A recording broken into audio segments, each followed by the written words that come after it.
तो चलिए बढ़ते हैं आज की कहानी की ओर। दोस्तों, मेरे साथ घटी कुछ ऐसी खौफनाक कहानी जो न सिर्फ मुझे बल्कि मेरे साथियों को भी मौत के मुंह तक लेकर गई थी। हमारे मालिक द्वारा हमें एक काम सौंपा गया था। दरअसल हम 7 ड्राइवरों को अपने अपने ट्रक को लेकर रात के समय ही डिलीवरी करनी पड़ती, क्योंकि हमारे अंदर वो तजुर्बा था जिसके कारण हम लोगों को डर और खौफ का कोई अंदाजा तक नहीं होता। हम बेखौफ होकर आराम से ट्रक ड्राइव करते हैं और रात के सफर का आनंद भी लेते हैं। और हम सभी ड्राइवर के साथ एक एक हेल्पर भी काम करता था। और आज एक बार फिर हमें एक बहुत लंबी डिलीवरी करनी थी। शायद ये आज तक की सबसे बड़ी डिलीवरी थी। इस बार हमें जम्मू के लिए निकलना था। जम्मू जो हमारे यहाँ से बेहद दूर था। हमें इस काम को पूरा करने के लिए तकरीबन 6 दिन का वक्त लगने वाला था। फिर हम सब भी चल पड़े। एक तो आतंकवादियों से घिरा हुआ वो इलाका बड़ा ही वीरान लगता था। ऊपर से हमें इस बात का डर था कि कहीं कोई हमारे ऊपर हमला ना कर दे, क्योंकि वहाँ ट्रक ड्राइवर पर हमले की बात कुछ ज़्यादा ही सामने आती है।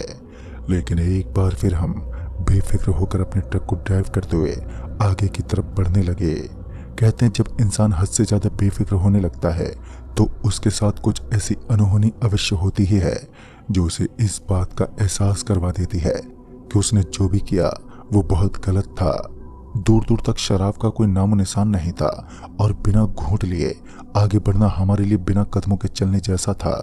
मेरे एक साथी ड्राइवर का फोन आया जो इस समय सबसे आगे चल रहा था। उसने कहा, अरे भाई, आगे ठेका नजर आ रहा है और यहीं पर इकट्ठा होकर सब लोग एंजॉय करते हैं। पूरे दिन की भागदौड़ की वजह से शाम को थोड़ी बहुत पी लेना हमारे लिए बिल्कुल गलत नहीं था, क्योंकि हम सभी मजदूरी करते करते बुरी तरह थक जाते थे। अपने दोस्त की बात मानकर मैंने सभी ट्रकों को ओवरटेक कर दिया और आगे निकल गया। और आगे निकलने के बाद मैं सबसे पहले उसके पास पहुंचा तो वो पहले से ही तैयार था। उसने अपने हाथ में एक बोतल पकड़ रखी थी और फिर हम सभी उसी ढाबे के सामने बैठकर आराम से पीने लगे। लेकिन इसी बीच उस ढाबे वाले ने कहा, अरे ओ बाबू साहब, आगे इन चीज़ों को मत लेकर जाना, वरना आप जानते नहीं हो जम्मू की घाटियों में कुछ ऐसी चीज़ें भी रहती हैं जो इन चीज़ों की प्यासी होती हैं। मैं उस मूर्ख दुकान वाले की बातों को सुनकर थोड़ा सा हंसता हुआ बोला, अरे ओ भाई साहब, आपको चिंता करने की ज़रूरत नहीं है, हम हैं ना, हम सब कुछ संभाल लेंगे, आप बस हमें जो मांगते हैं वो देते रहें। शायद उस ढाबे वाले को सबसे ज़्यादा एलर्जी मेरी ही बातों से थी। उसने एक लफ्ज़ भी नहीं बोला और थोड़ी देर रुकने के बाद कहा, तुम सभी को अपनी मौत को आमंत्रण देना है। एक पल के लिए तो मैं उस ढाबे वाले से लड़ने को तैयार था, लेकिन मेरे साथी ड्राइवर ने मुझे ऐसा करने से रोक दिया और फिर सभी अपने अपने ट्रक में दाखिल हो गए। ट्रक में बैठने के बाद सभी ने एक एक बोतल अपनी सीट के नीचे दबा ली, जिससे कि देर रात जब हम थकावट महसूस करें तो इसे एक दवा के रूप में ग्रहण कर लें। दोस्तों, उस समय मुझे एहसास नहीं था, लेकिन जब मैं आज पीछे मुड़कर देखता हूँ तो मुझे भी याद आता है कि नशा कितनी गंदी चीज़ थी जो इंसान को पूरी तरह डुबा देती है। नशा एक ऐसी गंदी चीज़ है जो इंसान को न केवल उसकी ज़िंदगी बर्बाद कर देती है, साथ ही वो ऐसे सबक भी सिखाती है जिसके बारे में इंसान सोच भी नहीं सकता। मेरी ट्रक एक अच्छी खासी रफ्तार के साथ आगे की तरफ बढ़ रही थी। मेरा खलासी जो मेरे बगल वाली सीट पर बैठा था और वो भी अच्छा खासा ड्राइवर था। इस समय मैं थोड़ी बहुत थकावट का आभास कर रहा था तो मैंने अपने खलासी को स्टीयरिंग पर बैठने को कहा। और वो एक नया ड्राइवर था तो उसे ट्रक चलाने का काफ़ी उतावलापन भी रहता था, या फिर यूं कहें कि उसे ट्रक चलाने में आनंद आता था। लिहाजा वो स्टीयरिंग सीट पर बैठ गया और ट्रक ड्राइव करने लगा। एक बार फिर नेशनल हाईवे पर ट्रक अच्छी खासी रफ्तार में दौड़ने लगी। अभी मेरे फ़ोन की घंटी बजी और जब मैंने फ़ोन उठाया तो मुझे पता चला कि आगे से रास्ता बंद है।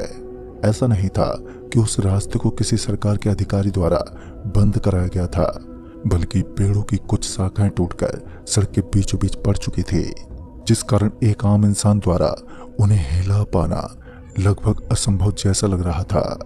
फिर हम सभी ट्रक ड्राइवर उस जगह पर पहुंचे। उस वक्त हम 10 से भी ज़्यादा लोग थे, जिस वजह से हमने किसी तरह उन शाखाओं को हिलाया और आगे का रास्ता साफ किया। सामने की ओर एक विशाल का जंगल था, एक ऐसा घना जंगल जिसके अंदर से एक सड़क गुजर रही थी और साथ ही ट्रक की हल्की हल्की रोशनी भी उस जंगल को जगमगा रही थी। जैसे ही ट्रक उस जंगल के अंदर दाखिल हुई तो ट्रक के गूंजने की आवाज आसपास के इलाके में भी साफ साफ सुनाई दी, और इससे ये जाहिर हो रहा था कि ये जंगल कितना ज्यादा वीरान है। उस जंगल के अंदर कुछ पेड़ तो पूरी तरह सूख चुके थे, तो कुछ की हरियाली इतनी ज्यादा थी कि उनकी छांव के नीचे पानी भी ना गिर सके। एक अजीब सा जंगल जो हरा भी था और सूखा भी। उस जंगल के अंदर एक अजीब सा सन्नाटा था, लेकिन फिर भी मुझे इन चीजों से कोई फर्क ही नहीं पड़ा। ऐसे ही चलते चलते जब मैं ट्रक की विंडो से थोड़ा बाहर देख रहा था तो अचानक ही मुझे एक बरगद के पेड़ के ऊपर कोई दिखाई दिया, जिसकी आंखें बेहद तेज गति के साथ चमक रही थी। उसकी चमकीली आंखों को देखकर मैं थोड़ा सा सहम गया, क्योंकि आज से पहले मैंने कभी भी ना ही तो कोई ऐसा जानवर देखा था और ना ही मैंने कोई ऐसा परिंदा जिसकी दोनों आंखें चमक रही हों। ये सच में थोड़ा अजीब था। फिर मुझे लगा कि शायद हेडलाइट की रोशनी जैसे ही उसकी आंखों पर पड़ रही होगी तो उसकी आंखें चमक रही हैं, और यही सोचकर मैंने नजरअंदाज कर दिया। उस जोरदार सन्नाटे के भी मेरा खलासी जो इस वक्त ड्राइव कर रहा था, अब उसके हाथ पैर कपकपाने लगे और ऐसा लग रहा था मानो उसने कुछ बहुत डरावना देख लिया हो।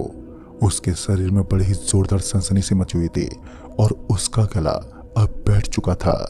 वो कुछ बोलना तो चाहता था लेकिन बोल पाने में सक्षम नहीं था। मैंने मौके पर ही उसके शरीर को जांच लिया और फिर मुझे ये ज्ञात हुआ कि असल में उसने किसी भूत जैसी चीज को देखा है। तो मैंने उसे साइड वाली सीट पर बैठा दिया और खुद ड्राइव करने लगा, क्योंकि एक बड़ा अद्भुत जंगल था।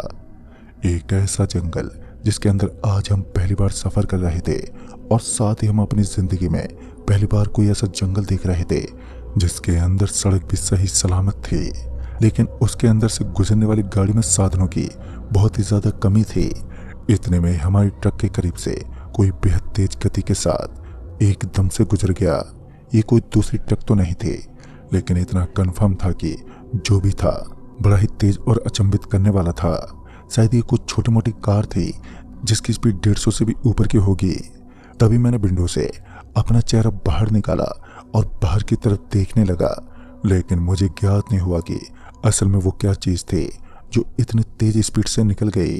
और दूसरे ड्राइवर भी थोड़े शॉक हो गए, लेकिन इंसान उस स्पीड का अंदाजा ऐसे ही लगा सकता है कि सभी ड्राइवर को ऐसा लगा कि कोई तेज हवा का झोंका उनके बेहद करीब से गुजर गया हो। अचानक ही सामने वाले ट्रकों की स्पीड धीमी पड़ने लगी, और सामने वाले ट्रकों को स्लो स्पीड में देखकर मैंने भी ट्रक की स्पीड को एकदम कम कर दिया। फिर सभी ट्रक एकदम से रुक गए और ब्रेक लगते ही सभी ड्राइवर ट्रक से नीचे उतरने लगे।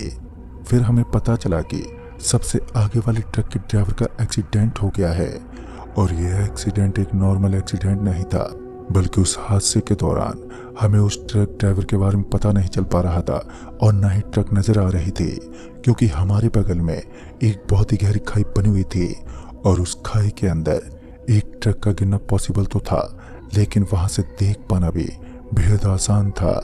फिर मैं थोड़ा सा उस खाई की तरफ झुकते हुए नीचे देखने लगा तो मुझे एहसास हुआ कि उस खाई के अंदर कुछ चमक रहा है, कुछ ऐसा जो मैंने आज से पहले कभी नहीं देखा। मैं 2 पल के खातिर देखता रहा, लेकिन बाद में मेरे खलासी ने मुझे पकड़ते हुए पीछे की तरफ खींच लिया, क्योंकि पहले भी मेरे खलासी ने कुछ ऐसे खौफनाक दृश्य देखे थे जिनसे उभर पाना उसकी बस की बात नहीं थी। उसका तो पूरा शरीर थर-थर कांप रहा था, और मैं अपने खलासी के इस बर्ताव से थोड़ा हताश था, लेकिन मैं उससे पूछ भी नहीं पाया कि तुमने ऐसा कौन सा दृश्य देखा था जिसकी वजह से अभी भी तुम्हारे शरीर में डर और खौफ का खून बह रहा है। थोड़ी देर के बाद हमें किसी के चिल्लाने की आवाज आई। इस आवाज से मेरे अंदर तो कोई प्रभाव नहीं पड़ा, लेकिन मेरा खलासी मेरे हाथों से एकदम से चिपक गया। उसने मेरा हाथ एकदम से टाइट करके पकड़ लिया। पता नहीं उसको इतना भय क्यों सता रहा था। फिर वो हल्की सी आवाज में फुसफुसाते हुए बोला, अगर हमने यहाँ पर कुछ और पल बिताए तो वो काली डायन हम सभी को मार देगी, जिसने एक ट्रक को अपने अंदर निगल लिया। ट्रक को निगलने की बात सुनकर मैं थोड़ा सा अचंभित रह गया, क्योंकि कोई भी काली शक्ति एक विशालकाय ट्रक को अपने अंदर समाहित नहीं कर सकती, चाहे वो कितनी भी खूंखार क्यों ना हो। मैंने अपने खलासी संतोष को चुपचाप गाड़ी में बैठने को कहा, क्योंकि उसकी हरकतें अब हमें भी डरा रही थी। लेकिन उसने हमारी बात नहीं मानी और जिद्दी करने लगा कि बस हमें किसी तरह यहाँ से निकलना है, वरना सब खत्म हो जाएगा। लगातार 4 घंटे तक हम उस घने जंगल में इधर उधर भटकते रहे, लेकिन हमें कोई भी नहीं दिखा। हम अपने उस ट्रक ड्राइवर को ढूंढने में सारा समय व्यतीत कर रहे थे, लेकिन वो कहीं नहीं दिखा। पता नहीं वो अचानक ही कहाँ चला गया। हम सभी बुरी तरह हताश थे और इसी बीच हमें ऐसा एहसास हुआ कि हमारे चारों तरफ रोशनी का एक ऐसा प्रकाश फैला है जिसने कुछ दूरी को उजाले से भर दिया है। तभी हमारी नजरें सीधे बरगद के एक लंबे घने पेड़ पर गई तो मैंने देखा कि वहां पर एक जीव बैठा हुआ था जिसकी आंखों से वो तेज रोशनी चमक रही थी। फिर वो जीव अचानक ही उस पेड़ से नीचे गिर पड़ा। जैसे वो जमीन पर गिरा तो कुछ फटने की आवाज आई। आवाज इतनी ज्यादा तेज थी कि उसने सारे ड्राइवरों का ध्यान अपनी तरफ खींच लिया और हम सभी लोग उसी की तरफ देखते रहे। वो विशाल जीव जो दिखने में थोड़ा शांत लग रहा था, लेकिन उसे देखकर ये पता लगाना बेहद मुश्किल था कि सच में ये खूंखार जानवर है। हम सभी की दृष्टि से वो एक शांत और सुशील जानवर था। हमें लगा वो एक दिव्य शक्ति है, लेकिन कुछ जानवरों के अंदर इतनी अद्भुत शक्तियां होती हैं कि वो अपने रूप के साथ साथ अपने अंदर से तेज रोशनी का भी संचार करते हैं और लोगों को माया जाल में फंसा लेते हैं। और उसी दौरान मैंने अपनी दृष्टि को दूसरी तरफ फेर लिया, लेकिन फिर मुझे ऐसा एहसास हुआ कि सभी ड्राइवर अपना आपा खो बैठे हैं और उस जानवर की तरफ बढ़ रहे हैं। यानी कि जो मैंने सोचा था असल में वही हुआ। ये एक मायावी भ्रम था जिसने काफी देर से सभी लोगों को अपने माया जाल में फंसा रखा था। और होश में आने के बाद मैंने उन सभी को अपनी अपनी आंखों के ऊपर हाथ देने को कहा, वरना आज हम सभी मायावी शक्तियों के एक ऐसे जाल में फंसने वाले थे जहां से बचना नामुमकिन होता है। अब उसने ये साबित कर दिया था कि वो कोई दिव्य शक्ति नहीं बल्कि एक डरावनी और खौफनाक मायावी ताकत है। फिर जो हुआ उसकी कल्पना मैंने अपने सपने में भी नहीं की थी। दरअसल मैंने देखा कि अब उसका पूरा का पूरा हुलिया बदलने लगा और उसने हमारे एक दोस्त का रूप धारण कर लिया। उसका रंग और रूप देखकर ये साफ ज्ञात हो रहा था कि हमारे सामने साक्षात हमारी मौत खड़ी है। उसके पीछे की तरफ वो ट्रक पड़ी थी जो अब जलकर खाक हो चुकी थी। ये तो तय था कि अब हम सभी का बचना मुश्किल था, लेकिन हमें ये समझ ही नहीं आ रहा था कि हमारे सामने जो खड़ा है असल में वो हमारा दोस्त है। सभी ट्रक ड्राइवर गुस्से से लाल हो गए और उन्होंने उसके ऊपर पत्थरबाजी करना शुरू कर दिया। लेकिन एक मायावी शक्ति को इन चीजों से भला क्या असर पड़ सकता है। उसके चेहरे से एक हल्की सी मुस्कुराहट झलकती रही और वो हमारी तरफ देखता रहा। और पत्थरों का तो जैसे उसके शरीर पर तो कोई असर ही नहीं था। हम तो स्वयं मौत को चढ़ा रहे थे। फिर उसने अपने ही कदम से वहां के पूरे इलाके को हिला दिया। उसके कदम पड़ते ही जमीन थरथर कांप उठी। हमें ऐसा लगा मानो जमीन के अंदर भूकंप हुआ हो। उस नॉर्मल इंसान जैसे दिखने वाले मनुष्य की इतनी शक्ति देख हमारे तो होश ही उड़ गए। अब हमें समझ आ रहा था कि हमारा पाला किससे पड़ा है। तभी मैं हल्का सा पीछे हटा और ट्रक में बैठ गया, क्योंकि इस समय तो हमारे लिए सबसे सुरक्षित स्थान हमारी ट्रक ही थी। मैंने ट्रक स्टार्ट की और बिना कुछ सोचे समझे ट्रक का गियर डाल दिया और लगातार स्पीड से उन जंगलों के बीचों बीच से मैं तुरंत ही गुजरने लगा। मेरा खलासी अभी भी बुरी तरह डरा सहमा मेरे बगल वाली सीट पर बैठा था। इस वक्त वो अकेला नहीं था जिसने भय से सामना किया था, बल्कि समझ ड्राइवर डर के मारे कांप रहे थे। इस समय सही और गलत इन दोनों के बीच क्या फर्क होता है मुझे नहीं पता। मुझे जिस तरफ रास्ता दिखाई दिया मैंने ट्रक को उसी तरफ भगाना सही समझा। मेरे पीछे समझ ड्राइवर लगे थे, यानी कि इस समय मैं अपने ट्रक को ड्राइव करता हुआ सबसे आगे चल रहा था और जिस तरफ मैं जिस रास्ते को फॉलो कर रहा था वैसे वैसे सारे ड्राइवर मेरे पीछे लगे हुए थे। थोड़ी दूर आगे जाने के बाद मुझे एक मोड़ दिखा और उस मोड़ के पास एक नाम भी लिखा हुआ था। शायद वो किसी गांव का नाम था और हमारे लिए एक बड़ी अच्छी खबर थी कि अब हम लोगों को अपनी जान बचाने के लिए एक स्रोत मिल चुका था। अब गांव जैसी बिरादरी में हम किसी की मदद अवश्य ले सकते थे और उस गांव के अंदर लाइट की भी काफी अच्छी व्यवस्था थी। तो हमने सही समय पर उस गांव के अंदर डेरा डाल लिया। जब लोगों ने इतने सारे ट्रक को एक साथ गांव में देखा तो उन्हें ये एहसास हो गया कि हो ना हो कुछ तो गड़बड़ है और जब कुछ लोग इकट्ठा हुए तब जाकर हमने उन्हें सारी बात बताई। तभी उन्होंने बताया कि वो जंगल एक हॉन्टेड जंगल है। लोग उसे सिर्फ हॉरर के नाम से ही नहीं जानते बल्कि मौत के नाम से मशहूर करते हैं। कहते हैं शाम के 6 बजने के बाद उस जंगल में इतनी काली शक्तियां भटकती हैं कि लोग उस जंगल के करीब जाने पर भी कतरा जाते हैं। कहते हैं सालों पहले उस जंगल के अंदर कुछ लकड़हारे मारे गए, जिनके बाद उनकी आत्मा मायावी शक्तियों का रूप ले चुकी है। एक ऐसी प्रचंड मायावी शक्ति जिसने उस जंगल को अपने घेरे में डाल रखा है। कहते हैं वहां केवल एक शक्ति निवास नहीं करती बल्कि भूतों का पूरा झुंड ही रहता है।